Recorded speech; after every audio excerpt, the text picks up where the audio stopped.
Yahuah or Leviticus 17 and 11. Because all of these things that we read about in Yeshayahu, we read about in Numbers, we read about in Leviticus, about these different offerings and requirements.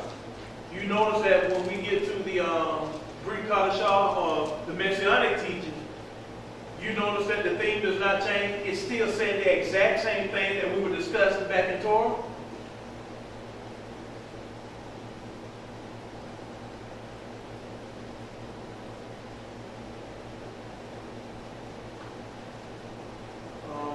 Or Leviticus 17 and 11. A Koti Miriam, if you would, get that for us. Yahuah 17, chapter 17, verse 11. For the life of the flesh is in the blood, and I have given it to you upon the altar to make atonement for your souls. For it is the blood that makes an atonement for the soul. Read that one more time. For it is the life of the flesh is in the blood, and I have given it to you upon the altar to make an atonement for your souls. For it is the blood that makes an atonement for the soul. So now do you see the importance of what Yahusha did? He was making atonement for what? Our soul. But is his blood not better than the blood of bullocks and oxen and rams and sheep? And this is why people that take it that the only part of the law is done away with is the animal sacrifice or the sacrificial law. That's not true. How do we know that's not true? What did Mashiyach say about his blood? Or what was said about his blood? It's good today, yesterday, and forevermore. Because his blood doesn't coagulate like the blood of bulls and animals. That's a sacrifice that's perpetual and continual on behalf of the nation of Yashra'al. His blood is good enough that he only has to give it once. Ain't no telling. Well, I mean, you know, every year we had to do this, but we only go to the set apart places twice a year. And it was so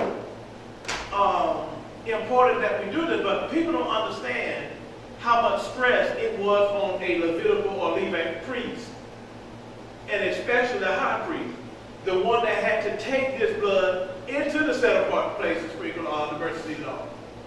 Because guess what?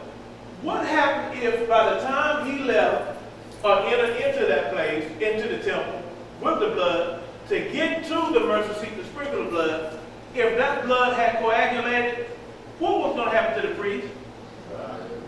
He died. So you know you had to be about your father's business with that blood. You had to get on up in there and do what you need to do in order to get out of there voluntarily. Because if you got out involuntary, what were they doing? Were they not pulling you out? Because they couldn't enter in.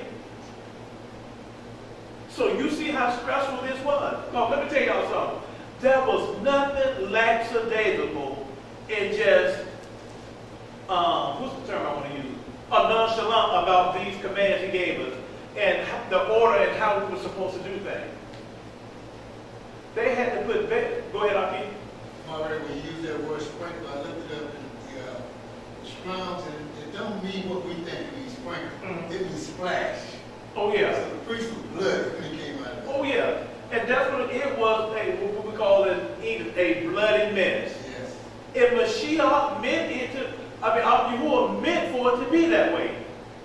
Don't you know for all of them hundreds of years, dealing with all of that blood, you should have been learning a lesson from that. Don't you know there's no way you would do that every year, and when Mashiyach comes to say you don't understand why he's coming and what he's saying?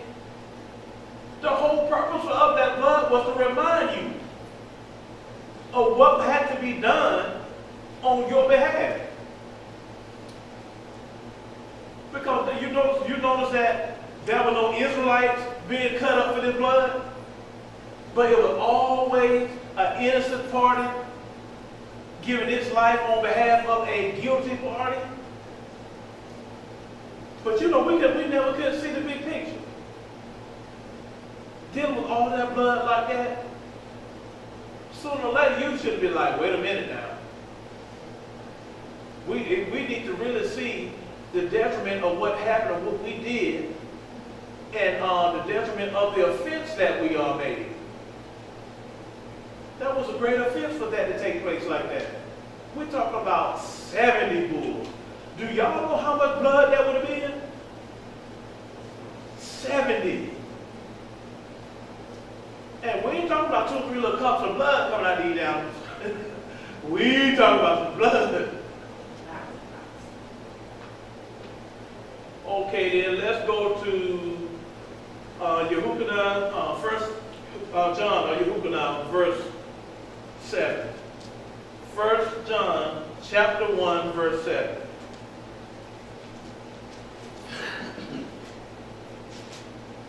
And Aki, Frank, if you would, get Galatians, the 3rd chapter, the 13th verse. And Coach Yashra'al, if you would, get Colossians 1:14.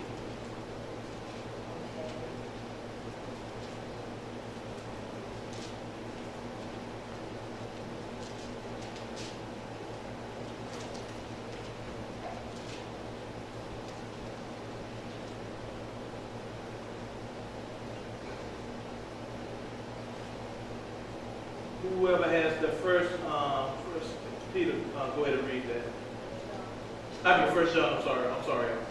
1 John. 1 John 1:7. But if we walk in the light, as he is in the light, we have fellowship one with another. And the blood of Yahusha, his son, cleanseth us all from sin.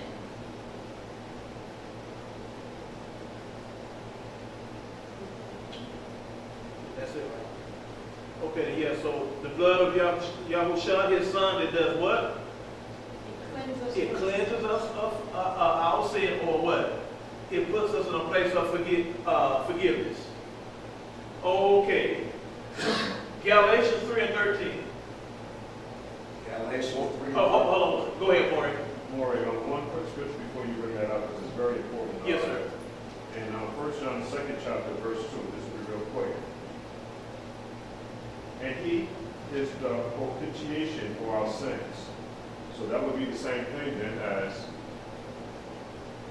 what we're talking about today. It would be the same thing as restitution. Exactly. He's the restitution given for our sin. What verse is that? Appreciate that, Mark. Yeah, 1 John 2 and 2. 1 John 2 and 2. Galatians 3:13. Galatians 3:13. Mashiyach has redeemed us from the curse of the law, being made a curse for us, for it is written, cursed is everyone that hangeth on a tree.